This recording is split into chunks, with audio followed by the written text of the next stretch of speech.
I went to the studio to Skip Sailors. I think someone had mentioned that earlier.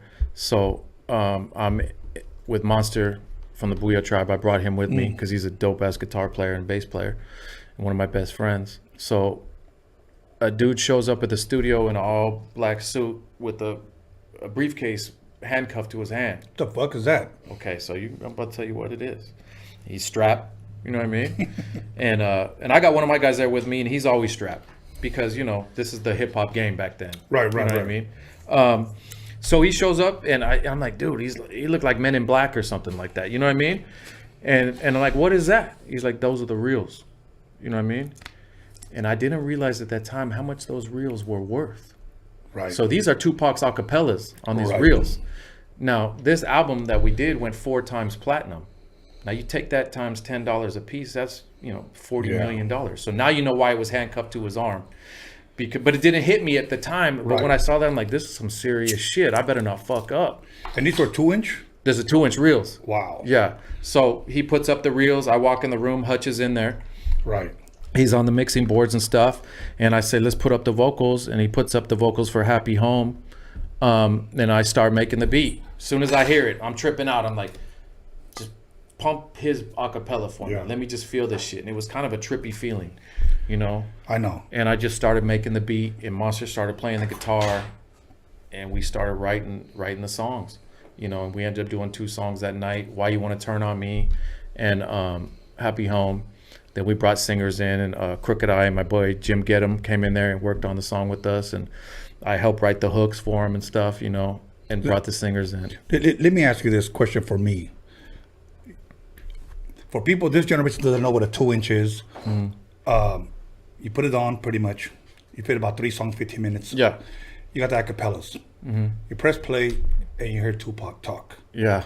How did that shit feel, man? It was the craziest feeling in the world. It was almost like mystical, like just sitting in there. I asked them, they turned the lights kind of low and we just kind of listened to his shit. And I was like, right away, I'm hearing drums in my head, you know, especially the Why You Want to Turn on Me.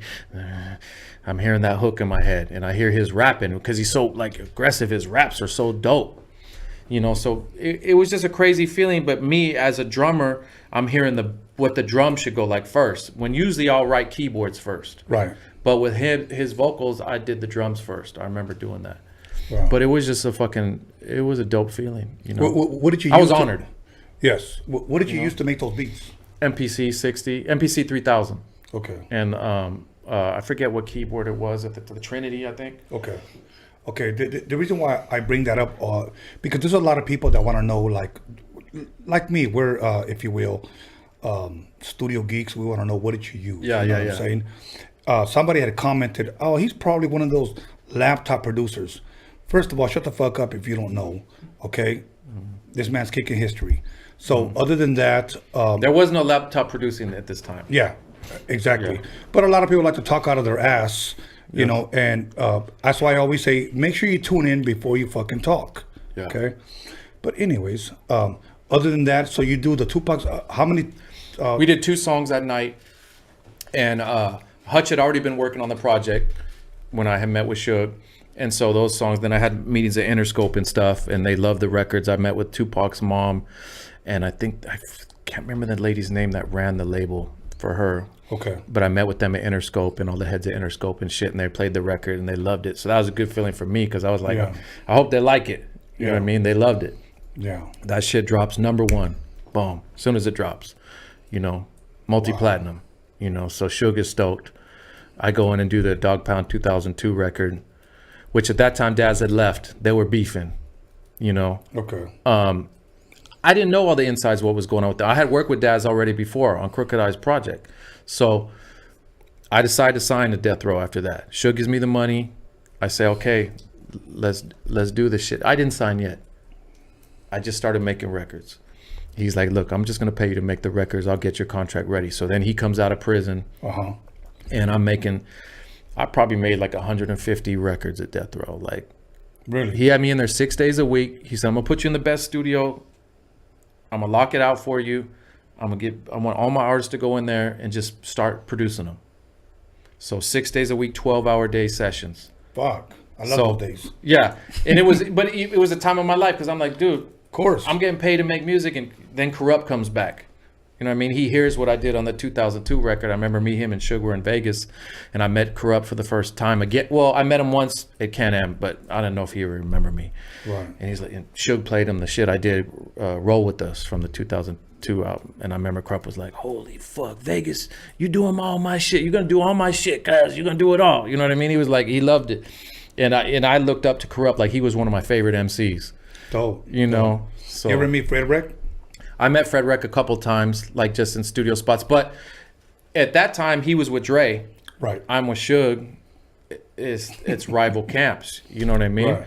Like if I would have had the opportunity to sign to Dre back then, you know, I would have. That was who I looked up to a lot. Of course. Suge is the one that I met with. You know what I mean? And Yeah. he offered me the deal, so I took it. So I'm with Death Row. Those other dudes are with Aftermath. You know what I mean? There was no like, that shit was heated at that time. Yeah. You know what I mean? Okay. Then I had a new manager working with me. His name was Buntry. He was Suge's right-hand man. Again, he's going to look out for me with my dealings, make sure I get paid when I'm supposed to get paid. I'm going to kick him a percentage. Right. And we're doing a lot of fucking songs, and I'm not getting the bonuses I'm supposed to be getting. Okay. You know what I mean? The Dog Pound 2002 went good. Then I'm working on Corrupt's solo album, Crooked Eye's second solo album. And one day I'm at the studio waiting for Buntry to come meet with me at the studio. The night before, we had a little argument about, not me and him arguing, just arguing about some money that I was owed and shit. And he's like, I'm going to be there tomorrow. And I'm waiting at the studio for him, and he gets murdered that day. On the way to the studio. Shot right out of his shoes in Compton at the gas station. So that was my second manager that got killed. So that was supposed to be by accident? I don't know what. No, it was no accident. I mean, I don't know what. I mean, I heard later what happened and everything. And, Right. You know, and We'll leave it at that. yeah. Okay. Yeah. Now, I got two more big questions. Well, number one, a lot of people hit me up this week on ask them about Crooked Eye. How did you meet Crooked Eye? How did that develop? Or Big C Style. And Dave, my buddy Dave, was working with Crooked Eye. I heard Crooked Eye, and I was like, this dude is a fucking insane artist. Like when I heard him rap, nobody was rapping like that on the West Coast. Like the metaphors and shit that he had blew me away. right. I was like, he's dope. I made some beats for C Style because he was signed to Big C Style, 19th Street Records. He bought 5 songs from me, 5 beats from me. So that was my first relationship with Crooked Eye. When Crooked Eye heard the beats, and me and him became like, just all of a sudden became like this. Yeah. Me, him, and another friend, Jim Gedham, who was one of Crooked Eye's boys from Long Beach, is super talented piano player. Like, you say any tune you want to hear, a church song or something, he grew up playing in the church, he'll play it. So the three of us, he was waiting on his deal to come through at Death Row to get his budget. I said, fuck the budget, let's just start making the record. I'll budget the record. I'll make it happen. So I went to the studio where I did the Bone Thug stuff and said, look, let's cut this record. Let's work out a deal. Let's push the envelope because they're not getting the record done. And we made a whole album called Untouchable Cali that I swear to God, I still get, every day people hit me up begging me to drop that record. No shit.